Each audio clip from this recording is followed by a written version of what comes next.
말씀입니다.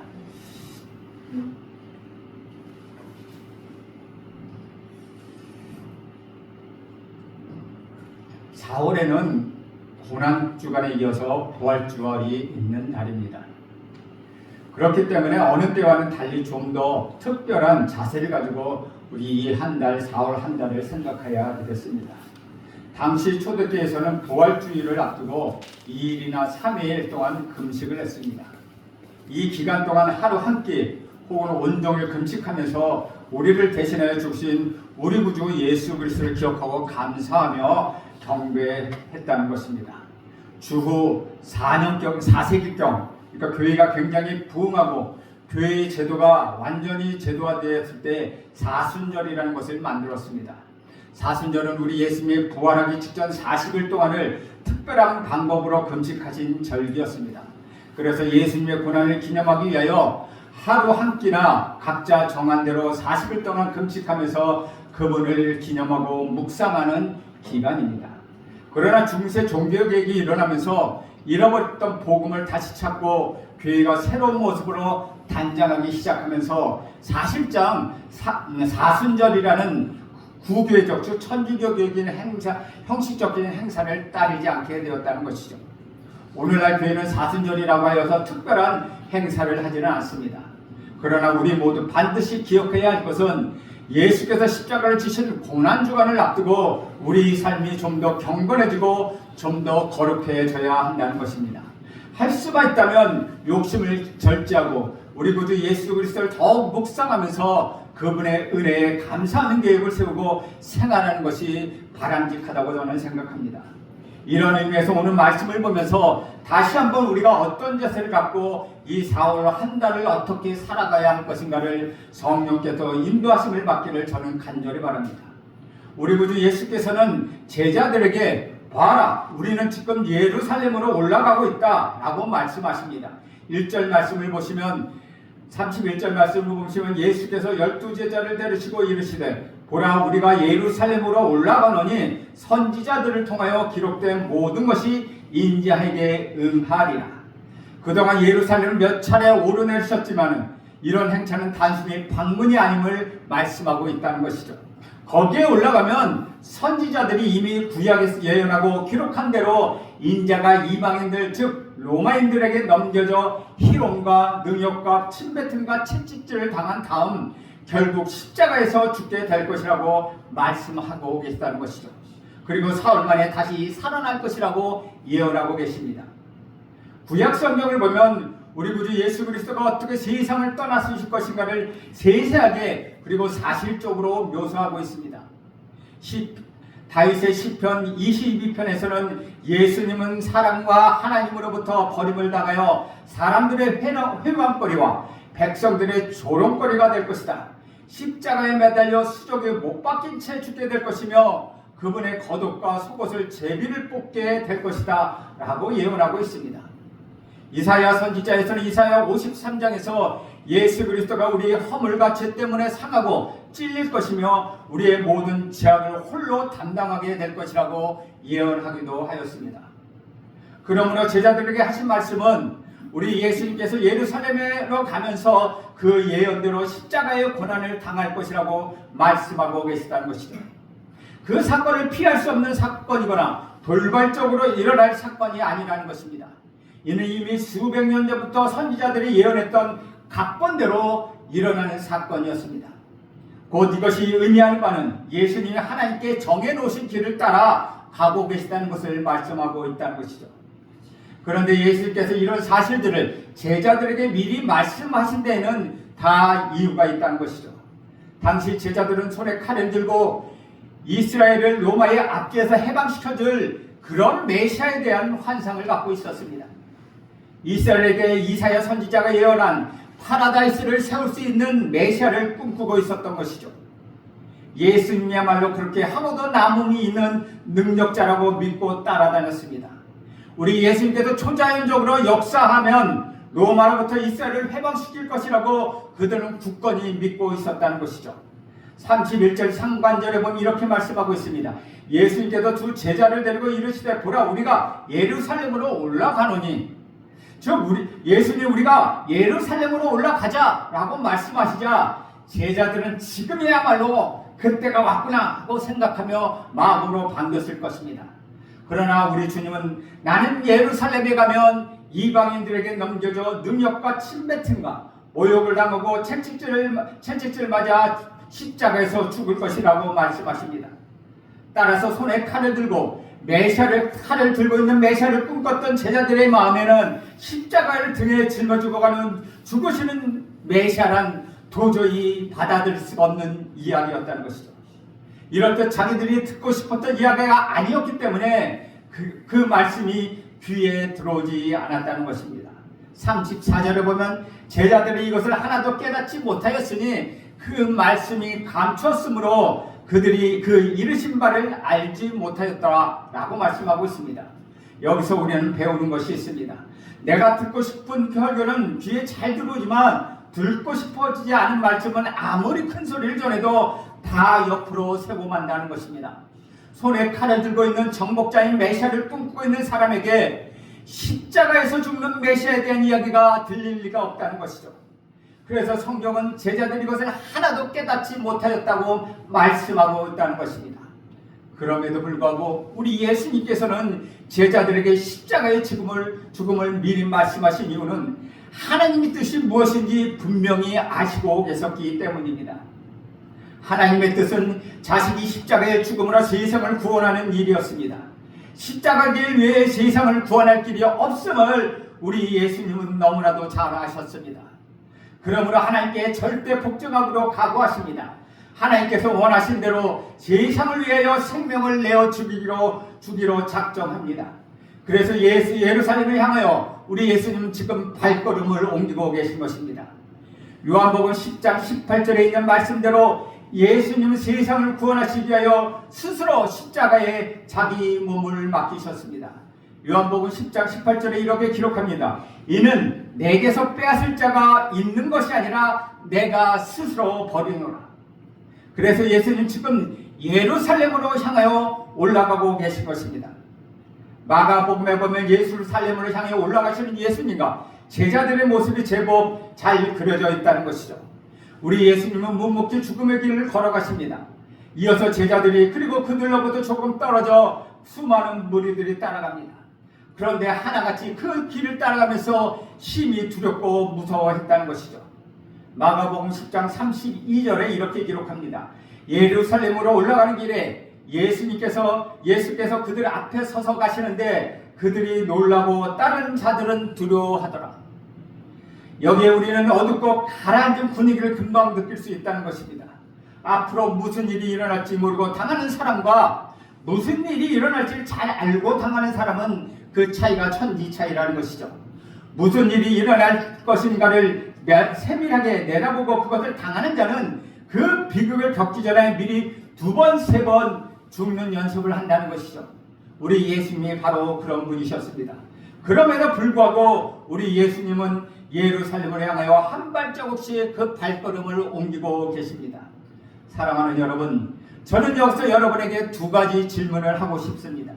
첫째, 십자가에 죽으시기 위하여 예루살렘으로 향하여 가시는 우리 예수님을 보면서 무엇을 느끼고 계십니까? 예수님은 세상 죄를 지고 예루살렘으로 가십니다. 저와 여러분의 죄를 짊어지고 지금 예루살렘으로 올라가고 계십니다. 그러므로 저와 여러분 죄가 없으신 우리 예수님을 죽인 죄인인 것입니다.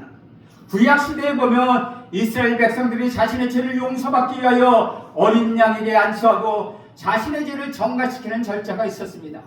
먼저 제사장에게 어린 양을 끌고 와서 그 위에 자기 손을 얹어서 안수하여 자기 모든 죄를 고백하는 기도가 끝나면 그 어린 양을 제사장에게 맡깁니다. 그러면 이 어린 양은 주인의 모든 죄를 짊어지고 제단에서 죽게 되는 것입니다. 그런데 우리 구주 예수 그리스도께서 속죄의 어린 양이 되셔서 예루살렘을 향하여 한 걸음 한 걸음 그 발걸음을 옮겨놓고 계십니다. 나의 겸손한 손을 그분의 머리에 얹고 내 모든 죄를 그분에게 뒤집어 씌우고는 내 대신 죽도록 예루살렘을 향하여 밀어넣는 것, 그것이 저와 여러분의 입장이 아니겠습니까? 그러므로 우리는 얼마나 큰 죄인입니까? 죄 있는 나를 대신하여서 죄 없는 예수님을 죽음의 형틀에 밀어넣는 것, 그것이 우리 자신이 얼마나 큰 죄인입니까? 흔히 교회 안에서 보면 죄 또는 죄인이라는 말을 듣는 것을 거북하게 생각하는 사람도 있습니다. 죄라는 말을 듣는 것이 마치 죽음이라는 말을 듣는 것처럼 매우 불쾌하게 생각합니다. 심지어 우울한 반응까지도 보이기도 한다는 것이죠. 교회를 다니는 사람들의 상당수가 죄나 죄인이란 말을 교회에서 사용하는 상투적인 단어로만 생각하고는 한 귀로 듣고 한 귀로 흘러버린다는 것이죠. 또한 이 말을 고귀하고 품위 있는 모임이나 기쁨의 축제인 예배에서는 되도록이면 언급하지 않는 것이 좋다고 생각합니다. 세상에서 받은 상처로 우리 하나님의 위로를 특별히 기대하면서 예배를 드리는 사람에게 죄인이라는 어두운 말을 하는 것은 바람직하지 않다는 것입니다. 그래서 복음주의 입장에서 굳건히 서 있고 양질의 성도들이 모이는 교회임에도 불구하고 아직 이런 말을 새겨듣지 못하는 교인들이 있다는 것이죠. 그래서 내가 죄인이라는 사실을 평생 가슴에 아프도록 느껴보지도 못한 채 그렇게 예배를 드리는 분이 있다는 것, 얼마나 슬픈 이야기가 아닌지 모르겠습니다. 이런 분들은 죄인이란 말을 가급적이면 듣기를 원하지 않습니다. 자기가 죄인이라는 사실을 쉽게 인정하지 못합니다. 그뿐만 아니라 무슨 가책을 받을 만한 일을 했다 할지라도 그것을 자기 탓으로 돌리지 않는다는 것이죠. 할 수만 있으면 다른 사람이나 환경 탓으로 돌리려고 합니다. 또한 이런 사람은 항상 다른 사람들에게 비하여 자기가 좀 더 선하다는 교만한 마음을 가지고 있다는 것이죠. 사랑하는 여러분, 우리 기준은 하나님이어야 합니다. 하나님을 기준으로 삼아 내가 선한지 아니한지를 판단해야 한다는 것이죠. 하나님은 의로우십니다. 하나님은 거룩하십니다. 하나님은 거룩하고 의로우신 그 하나님의 기준에 맞춰도 우리는 그만큼 의롭고 선하기를 간절히 바란다는 것이죠. 그런데 우리가 하나님의 기준에 맞춰 인정받을 만한 선이라고는 하나도 없습니다. 또한 같은 사람끼리 필요하기 때문에 내가 죄인이라는 사실을 깊이 인식하지 못하는 사람들도 있다는 것이죠. 우리는 하나님과 비교해야 합니다. 하나님을 기준으로 봐야 한다는 것이죠. 그러면 우리는 형편없는 죄인입니다. 죄 없으신 우리 구주 예수 그리스도를 십자가에 밀어넣고 눈 하나 깜빡하지 않을 만큼 우리는 그렇게 악한 죄인들이라는 것이죠. 주 안에서 사랑하는 여러분, 저와 여러분은 근본적인 변화가 필요합니다. 근본적인 변화란 철저한 죄의식을 갖는 것입니다. 이러한 철저한 변화를 위하여 십자가의 앞으로 우리는 나가야 합니다. 그 십자가 앞에 나가서 이 예수를 내가 죽였다고, 내가 그 예수님을 십자가에 못 박았다고 그렇게 고백해야 한다는 것입니다. 그럴 때 우리는 철저한 죄인이 되는 것입니다. 이러한 영적인 체험을 할 때 비로소 우리 믿음은 바로 서게 되는 것입니다. 성령 하나님께서 우리 마음을 감동시켜 주실 것입니다. 예루살렘을 향하여 발걸음을 옮기시는 우리 예수님을 생각해 보십시오. 나를 사랑하사 나를 위하여 나의 죄를 짊어지고 자기 몸을 십자가에 못 박기 위하여 예루살렘으로 묵묵히 향하시는 우리 예수님을 바라보십시오. 그분은 거기에 가도록 한 사람, 그 사람이 누구입니까? 바로 저와 여러분이라는 것입니다. 우리에게 근본적인 변화가 일어나야 합니다. 예수를 오래 믿었든지 예수를 늦게 믿든 상관없습니다. 내가 얼마나 큰 죄인인지 한두 번쯤 깊이 깨달아야 한다는 것입니다. 그것 때문에 괴로워하고 그것 때문에 눈물을 흘리고 그것 때문에 가슴을 치며 기도해야 한다는 것이죠. 그것 때문에 십자가를 부둥켜 안는 근본적인 변화가 저와 여러분에게 일어나야 한다는 것입니다. 이런 변화를 전혀 모르는 채 신앙생활을 하는 것은 십자가를 무시하는 거나 다름이 없다는 것이죠. 저는 이 시간 성령 하나님께서 여러분의 모든 마음들을 움직여 주시길 간절히 바랍니다. 내가 얼마나 큰 죄인인가, 내가 예수님 십자가에 못 박도록 밀어놓은 죄인이 아닌가, 내가 죄인 중에 괴수가 아닌가 하는 깊은 인식하는 마음, 그런 마음이 있도록 간절히 바랍니다. 그럴 때 우리 하나님의 은혜를 깊이 체험하게 될 것입니다. 여러분께 드리는 두 번째 질문은 예루살렘으로 묵묵히 발걸음을 옮기시는 예수님을 보면서 무엇을 느끼십니까? 저는 하나님의 말로 할 수 없는 그 은혜를 느끼고 있습니다. 너무나도 크고 풍성한 은혜, 내 입으로는 도저히 다 표현할 수 없는 그 은혜를 느낀다는 것입니다. 예수님이 십자가에 죽으시면서 하신 일이 있습니다. 내 죄를 예수님께서 짊어지신 대신에 그 예수님의 그 의를 저와 여러분에게 주셨다는 것입니다. 그러므로 죄 없는 예수님이 죄인이 되셨고 죄 있는 저와 여러분이 의인이 되었습니다. 예수님의 십자가를 통하여 우리 신분이 이렇게 바뀌었습니다. 그리고 예수님의 의, 그 의를 들고 서 있는 우리를 하나님께서는 자신의 자녀로 삼아 영접하여 주셨다는 것이죠. 그래서 예수님의 의만 가지고 있다면 하나님께서는 우리를 의롭다고 인정해 주시는 것입니다. 베드로전서 3장 18절에 이렇게 말씀합니다. 그리스도께서 단번에 죄를 위하여 죽으사 의인으로서 불의한 자를 대신하셨으니 이는 우리를 하나님 앞으로 인도하려 하심이라. 우리는 불의한 자임에도 불구하고 우리 구주 예수께서는 우리를 의인으로 만들어 주셨습니다. 그 이유는 우리를 하나님 앞으로 인도하기 위해서라고 말씀하고 있습니다. 왜냐하면 하나님께서는 의로우신 분이시기 때문입니다. 그의 마음에 흡족한 의가 있는 자만을 우리의 하나님은 받아들이십니다. 우리의 의로서는 하나님 앞에 나갈 수 없습니다. 오직 십자가에 죽으신 우리 구주 예수에게서 그 의를 우리가 얻을 때만 가능하다는 것이죠. 예수님의 의만 가지고 있다면 하나님께서는 만족하시고 우리를 받아주시는 것입니다. 그런데 우리 예수님께서 우리에게 값없이 그 의를 주셨다는 것입니다. 이것이 얼마나 큰 은혜입니까? 이것이 얼마나 놀라운 은혜입니까? 지금 하나님께서는 하나님 나라의 축제를 열어놓고 계십니다. 그것은 의의 축제입니다. 누구든지 하나님께서 인정하시는 의를 가지고 오면 하나님께서는 무조건 그 잔치에 받아주신다는 것이죠. 하늘나라에 있는 모든 행복과 모든 기쁨을 누릴 수 있도록 만들어주신다는 것입니다. 그뿐만 아니라 영원히 영생할 수 있는 축복을 선물로 우리에게 주십니다. 그런데 우리에게는 하나님 나라의 축제에 들어갈 수 있는 의의가 없습니다. 하나님께서 인정하시는 의의를 우리는 가지고 있지 않습니다. 이것은 세상에서 얻을 수 있는 것이 아닙니다.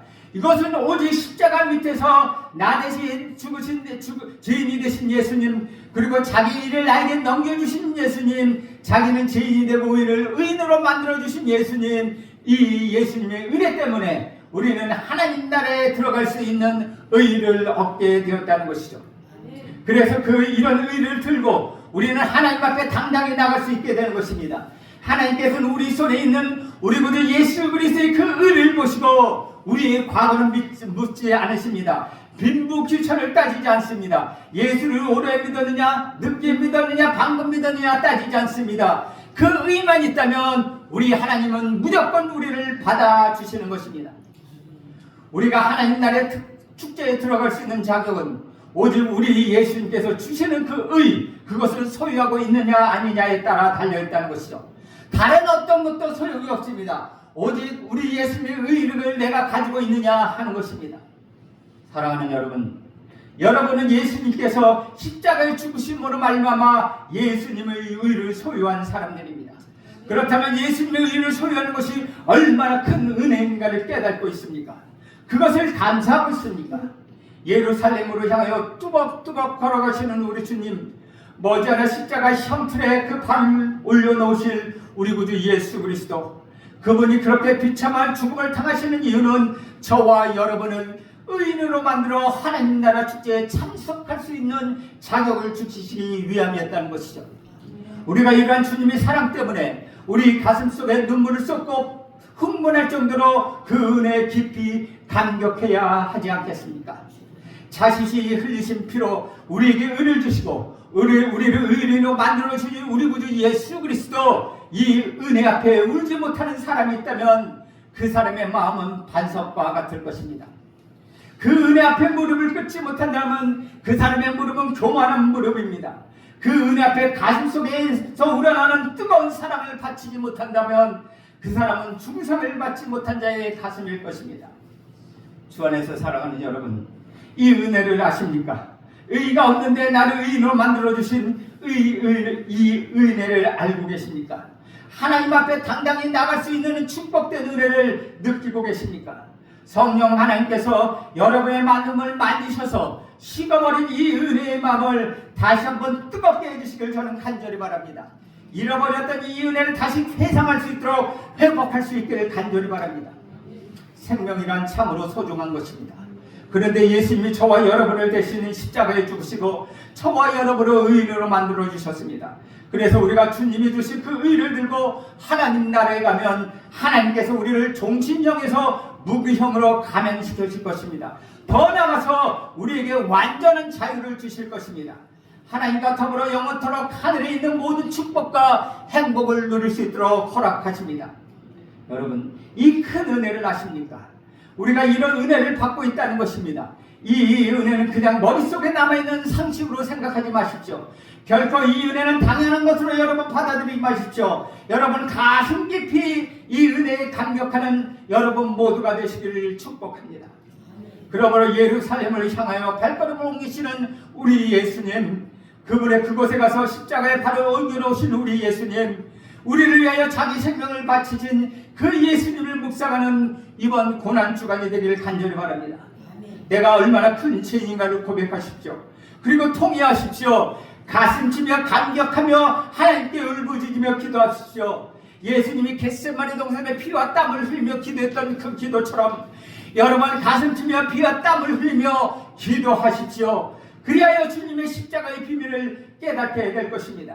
그리하면 주님의 큰 사랑을 경험하게 될 것입니다. 십자가의 승리와 여러분의 가정과 여러분에게, 여러분의 자녀에게 항상 있을 것입니다. 예수님은 우리를 위하여 지금도 십자가에 지시기 위하여 예루살렘을 향하여 걸어가고 있습니다. 그 모습에는 당당하기도 하며 왕과 같기도 하지만 한편으로는 쓸쓸한 모습이기도 하다는 것이죠. 우리 예수님, 우리를 위하여 발걸음을 모시는 그 예수님을 생각하며 이 고난주간 주와 동행하는 저와 여러분 되시길 간절히 바랍니다. 기도하겠습니다. 하나님 아버지, 나 같은 죄인을 위하여 예수 그리스도를 보내시고 예수 그리스도가 나를 대신하여 십자가에 죽으심으로 내가 하나님 앞에 영원한 의인이 되었습니다. 주님 앞에 받아 누릴 수 있는 모든 축복과 행복을 받아 누리게 되었으니 감사합니다. 하나님, 우리 성도들 우리 모두가 이번 고난주간을 앞두고 죄 없는 하나님을 십자가에 못 박혀 죽인 큰 죄인이라는 사실을 깊이 깨닫는 은혜가 있게 하옵소서. 예수님이 죄인이 되심으로 내가 의인이 된 이 놀라운 사역을 은혜에 감격하며 하나님 앞에 눈물을 흘리며 기도하게 하옵소서. 그리하고 예수님 외에는 우리가 자랑할 뿐이 없고 예수님 외에는 우리가 찬양할 뿐이 없음을 믿고 예수님을 높이 받들며 사는 귀한 하루가 되도록 축복하옵소서. 예수님의 이름으로 기도하옵나이다. 아멘.